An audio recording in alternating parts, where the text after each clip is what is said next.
وزارت کارهای داخلی تاجیکستان خبر داد که کارمندان میلیسیا در جریان یک ریید در اینترنت کافه ها و مرکزهای بازی های کامپیوتری شهر ایسار 10 نابالغ و 16 جوان از جمله خوانندگان مکتب های میانه را که در وقت و ساعت درسی به هر گونه بازی های کامپیوتری خصوصیت زوراوری داشته مشغول بودند بازداشت کردند. طور معلوم گردید اکثر آنها با بهانه به مکتب رفتن از بی‌نظارتی و بی‌مسئولیتی والدان و مأموریت مؤسسه‌های تعلیمی استفاده نموده وقت خود را در مرکزهای کامپیوتری به شغل‌های بیهوده ضررآور می‌گذراندند.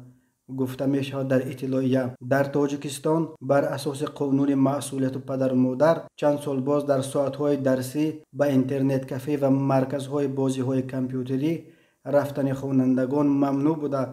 در ساعت‌های شبانه به چنین مؤسسه‌ها رفتن همه ساکنان تا سن 20 منع کرده شده است.